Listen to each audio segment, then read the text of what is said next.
Kitab Fathur Rabbani. Segala sesuatu berasal dari Allah. Aidul Aulia, Syekh Abdul Qadir Al-Jailani rahimahullah, bernama lengkap Muhyi al-Din Abu Muhammad Abdul Qadir Ibn Abi Sholih Al-Jailani. Lahir di Jailan, Iran, selatan Laut Kaspia pada 470 H, 1077 M. Sehingga di akhir nama beliau ditambahkan kata Al-Jailani atau Al-Kailani. Biografi beliau dimuat dalam kitab As-Sail, ala Tabaqil Hanabila'i 301-390, nomor 134, karya Imam Ibnu Rajab Al-Hambali. Kelahiran, silsilah dan nasab. Ada dua riwayat sehubungan dengan tanggal kelahiran Al-Gauts Al-Azam Syekh Abdul Qadir Al-Jilani Amoli. Riwayat pertama yaitu bahwa ia lahir pada 1 Ramadan 470 H. Riwayat kedua menyatakan ia lahir pada 2 Ramadan 470 H. Tampaknya riwayat kedua lebih dipercaya oleh ulama. Silsilah Syekh Abdul Qadir bersumber dari Khalifah Sayyid Ali Al-Murtada R.A., melalui ayahnya sepanjang 14 generasi dan melalui ibunya sepanjang 12 generasi. Syekh Sayyid Abdurrahman Jamirah, A. memberikan komentar mengenai asal-usul Al-Gauts Al-Azam R.A. sebagai berikut, ia adalah seorang sultan yang agung, yang dikenal sebagai Al-Gauts Al-Azam. Ia mendapat gelar Sayyid dari silsilah kedua orang tuanya, Hasani dari sang ayah dan Husaini dari sang ibu. Silsilah keluarganya adalah sebagai berikut. Dari ayahnya, Hasani, Syekh Abdul Qadir bin Abu Sholih bin Abu Abdillah bin Yahya As-Sahid bin Muhammad bin Daud bin Musa bin Abdullah Sani bin Musa Al-Jaun bin Abdul Mahdi bin Hasan Al-Musana bin Hasan As-Sibti bin Ali bin Abi Talib, suami Fatimah As-Zahra binti Rasulullah SAW. Dari ibunya, Husaini, Syekh Abdul Qadir bin Ummul Khair Fatimah binti Abdullah Sumi bin Abu Jamal bin Muhammad bin Mahmud bin Abul, Atta Abdullah bin Kamaluddin Isa bin Abu Alauddin bin Ali Rida bin Musa Al-Kazim bin Jafar Al-Sadiq bin Muhammad Al-Bakir bin Zainal, Abidin bin Husain bin Ali bin Abi Talib, suami Fatimah As-Zahra binti Rasulullah SAW. Masa muda. Dalam usia 8 tahun ia sudah meninggalkan Jilan menuju Baghdad pada tahun 488 H. 1095 M. Karena tidak diterima belajar di Madrasah Nizamiyah Baghdad, yang waktu itu dipimpin Ahmad Al-Ghazali, yang menggantikan saudaranya Abu Hamid Al-Ghazali. Di Baghdad beliau belajar kepada beberapa orang ulama seperti Ibnu Aqil, Abul Khattab, Abul Husain Al-Farah, dan juga Abu Sa'ad Al-Muharimi. Beliau menimba ilmu pada ulama-ulama tersebut hingga mampu menguasai ilmu-ilmu usyul dan juga perbedaan-perbedaan pendapat para ulama. Dengan kemampuan itu, Abu Sa'ad Al-Muharimi yang membangun sekolah kecil-kecilan di daerah Babul Azai menyerahkan pengelolaan sekolah itu sepenuhnya kepada Syekh Abdul Qadir Al-Jailani. Ia mengelola sekolah ini dengan sungguh-sungguh. Bermukim di sana sambil memberikan nasihat kepada orang-orang di sekitar sekolah tersebut. Banyak orang yang bertaubat setelah mendengar nasihat beliau. Banyak pula orang yang bersimpati kepada beliau, lalu datang menimba ilmu di sekolah beliau hingga sekolah itu tidak mampu menampung lagi murid-muridnya banyak yang menjadi ulama terkenal, seperti Al-Hafiz Abdul Ghani yang menyusun kitab Umdatul Ahkam fi Kalami Khairil Anam, Syekh Qudamah, penyusun kitab fiqh terkenal Al-Mughni. Perkataan ulama tentang beliau. Syekh Ibnu Qudamah sempat tinggal bersama beliau selama 1 bulan 9 hari. Kesempatan ini digunakan untuk belajar kepada Syekh Abdul Qadir Al-Jailani sampai beliau meninggal dunia. Siyar A'lamin Nubala XX 442. Syekh Ibnu Qudamah ketika ditanya tentang Syekh Abdul Qadir menjawab, kami sempat berjumpa dengan beliau di akhir masa kehidupannya. Ia menempatkan kami di sekolahnya. Ia sangat perhatian terhadap kami.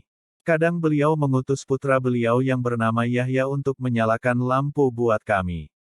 Ia senantiasa menjadi imam dalam salat fardu. Beliau adalah seorang yang berilmu, berakidah Ahlus Sunnah, dan mengikuti jalan salaf al-solih. Beliau dikenal pula banyak memiliki karamah. Tetapi, banyak pula orang yang membuat-buat kedustaan atas nama beliau. Kedustaan itu baik berupa kisah-kisah, perkataan-perkataan, ajaran-ajaran, tarikah-tarekat jalan, yang berbeda dengan jalan Rasulullah, para sahabatnya, dan lainnya. Di antaranya dapat diketahui dari pendapat Imam Ibnu Rajab. Tentang karamahnya, Syekh Abdul Qadir Al-Jailani adalah seorang yang diagungkan pada masanya. Diagungkan oleh para syekh, ulama, dan ahli zuhud. Ia banyak memiliki keutamaan dan karamah. Tetapi, ada seorang yang bernama Al-Mukri, Abul Hasan As-Syatnufi Al-Misri, nama lengkapnya adalah Ali Ibnu Yusuf bin Jarir Al-Lahmi As-Syatnufi, yang mengumpulkan kisah-kisah dan keutamaan-keutamaan Syekh Abdul Qadir Al-Jailani dalam 3 jilid kitab. Al-Mukri, lahir di Kairo tahun 640 H, meninggal tahun 713 H. Dia dituduh berdusta dan tidak bertemu dengan Syekh Abdul Qadir Al-Jailani. Dia telah menulis perkara-perkara yang aneh dan besar kebohongannya. Cukuplah seorang itu berdusta, jika dia menceritakan yang dia dengar, demikian kata Imam Ibnu Rajab. Aku telah melihat sebagian kitab ini, tetapi hatiku tidak tentram untuk berpegang dengannya, sehingga aku tidak meriwayatkan apa yang ada di dalamnya. Kecuali kisah-kisah yang telah masyhur dan terkenal dari selain kitab ini. Karena kitab ini banyak berisi riwayat dari orang-orang yang tidak dikenal. Juga terdapat perkara-perkara yang jauh dari agama dan akal, kesesatan-kesesatan, dakwaan-dakwaan dan perkataan yang batil tidak berbatas. Seperti kisah Syekh Abdul Qadir menghidupkan ayam yang telah mati, dan sebagainya. Semua itu tidak pantas dinisbatkan kepada Syekh Abdul Qadir Al-Jailani rahimahullah. Kemudian didapatkan pula bahwa Al-Kamal Ja'far Al-Atfui. Nama lengkapnya Ja'far bin Salab bin Ja'far bin Ali bin Mutahar bin Naufal Al-Atfawi, seorang ulama bermazhab Syafi'i. Ia dilahirkan pada pertengahan bulan Sya'ban tahun 685 H dan wafat tahun 748 H di Kairo. Biografi beliau dimuat oleh Al-Hafiz di dalam kitab Ad-Durarul Kaminah, biografi nomor 1452. Al-Kamal menyebutkan bahwa As-Syatnufi sendiri tertuduh berdusta atas kisah-kisah yang diriwayatkannya dalam kitab ini. Dinukil dari kitab At-Tasawuf fi Mizanil Bahsi wa Tahqiq, hal 509, karya Syekh Abdul Qadir bin Habibullah As-Sindi, penerbit Darul Manar, Cet. 2. 8 Zulkadah 1415 H tanggal 8 April tahun 1995 M. Karya Imam Ibnu Rajab juga berkata, Syekh Abdul Qadir Al-Jailani rahimahullah memiliki pemahaman yang bagus dalam masalah tauhid, sifat-sifat Allah, takdir, dan ilmu-ilmu marifat yang sesuai dengan sunnah. Karya-karyanya, Tafsir Al-Jilani, Al-Gunyah li Talibi Tarikil Haq, Futuhul Gaib, Al-Fat Ar-Rabani, Jala, Al-Khawatir, Sir Al-Asrar, Asror Al-Asror, Malfuzat, Hamsata, Asyara Maktuban, Ar-Rasail, Ad-Diwaan, Solawat wal Aurot, Yawakitul Hikam, Jala Al-Khotir, Amrul Muhkam, Usul As-Saba, Muhtasar Ulumuddin. Murid-muridnya mengumpulkan ihwal yang berkaitan dengan nasihat dari majelis-majelis beliau. Dalam masalah-masalah sifat, takdir dan lainnya, ia berpegang dengan sunnah. Ia membantah dengan keras terhadap orang-orang yang menyelisihi sunnah. Ajaran-ajarannya, Samani berkata, Syekh Abdul Qadir Al-Jailani adalah penduduk kota Jailan. Ia seorang imam bermazhab Hambali. Menjadi guru besar mazhab ini pada masa hidup beliau. Imam Az-Zahabi menyebutkan biografi Syekh Abdul Qadir Al-Jailani dalam Siyar A'lamin Nubala, dan menukilkan perkataan Syekh sebagai berikut, lebih dari 500 orang masuk Islam lewat tanganku, dan lebih dari 100.000 orang telah bertaubat. Imam Az-Zahabi menukilkan perkataan-perkataan dan perbuatan-perbuatan Syekh Abdul Qadir yang aneh-aneh sehingga memberikan kesan seakan-akan beliau mengetahui hal-hal yang gaib. Kemudian mengakhiri perkataan, intinya Syekh Abdul Qadir memiliki kedudukan yang agung. Tetapi terdapat kritikan-kritikan terhadap sebagian perkataannya dan Allah menjanjikan ampunan atas kesalahan-kesalahan orang beriman. Namun sebagian perkataannya merupakan kedustaan atas nama beliau. Siyar XX 451. Imam Az-Zahabi juga berkata, tidak ada seorang pun para kibar masyayikh yang riwayat hidup dan karamahnya lebih banyak kisah hikayat, selain Syekh Abdul Qadir Al-Jailani, dan banyak di antara riwayat-riwayat itu yang tidak benar bahkan ada yang mustahil terjadi. Syekh Rabi' bin Hadi Al-Madkhali berkata dalam kitabnya, Al-Hadul Fasil, Hal, 136, aku telah mendapatkan akidahnya, Syekh Abdul Qadir Al-Jailani, di dalam kitabnya yang bernama Al-Gunyah.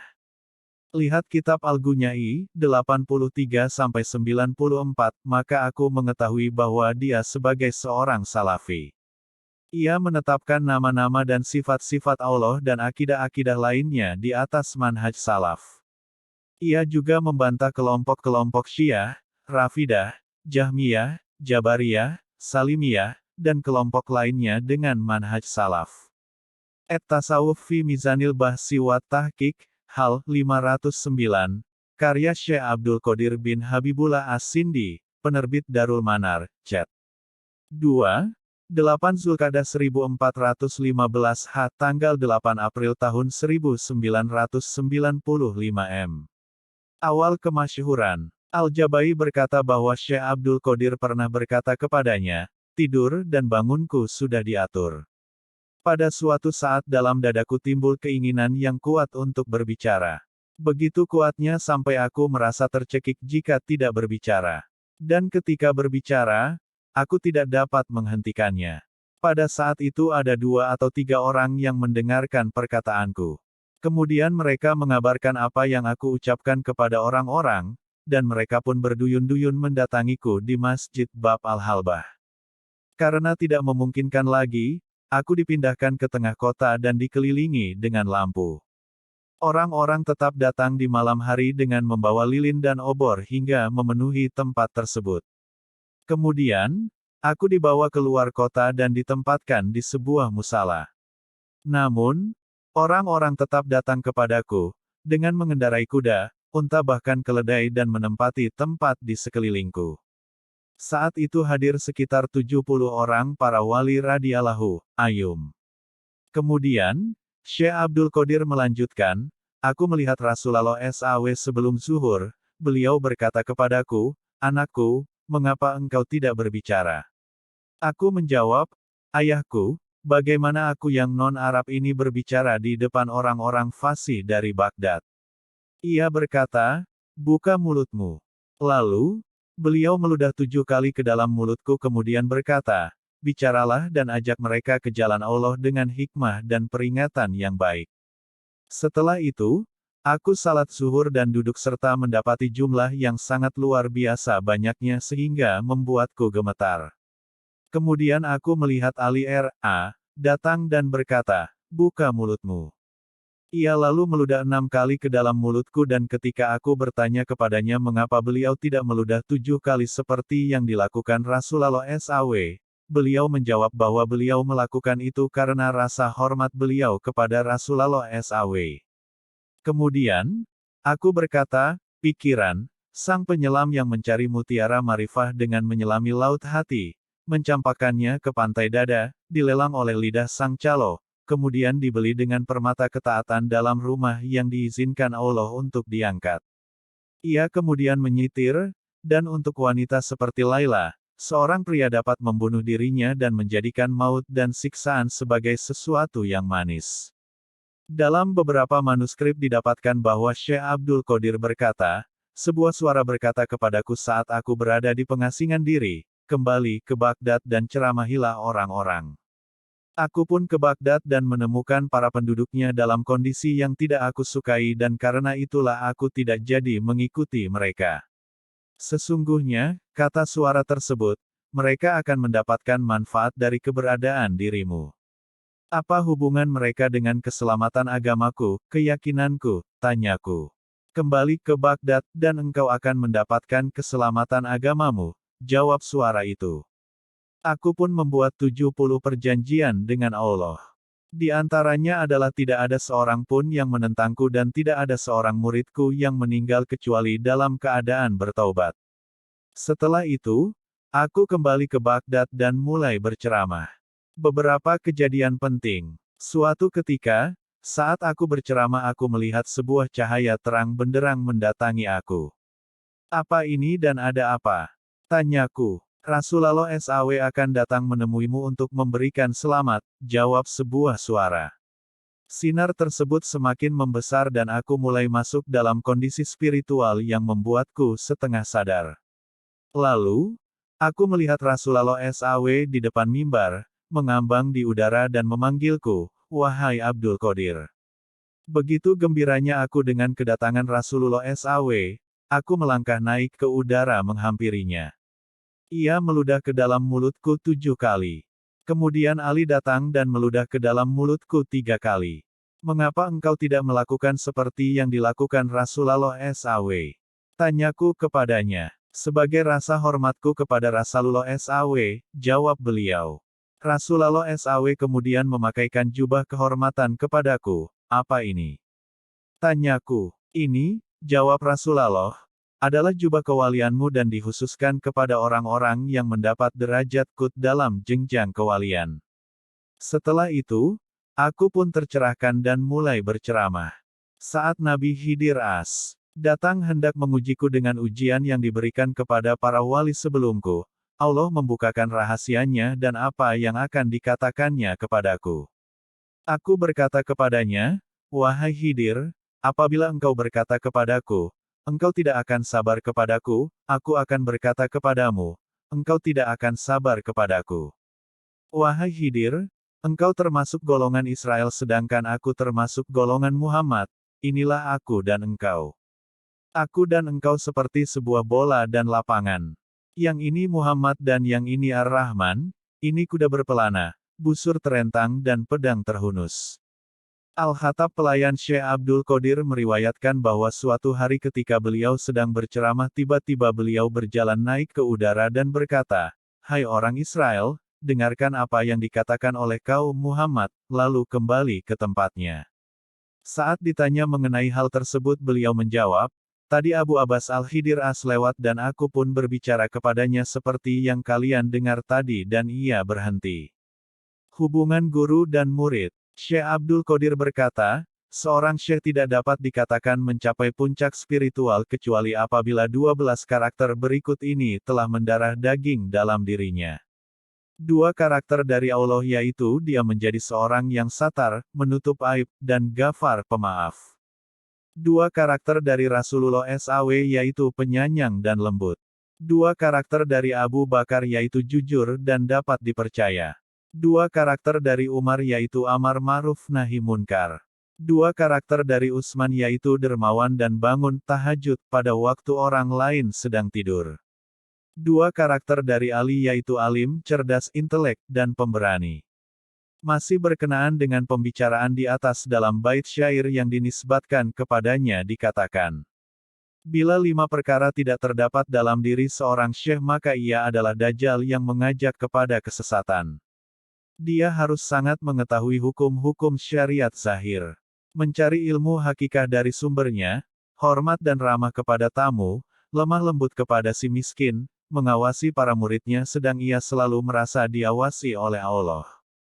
Syekh Abdul Qadir juga menyatakan bahwa Syekh Al-Junaid mengajarkan standar Al-Quran dan Sunnah kepada kita untuk menilai seorang syekh.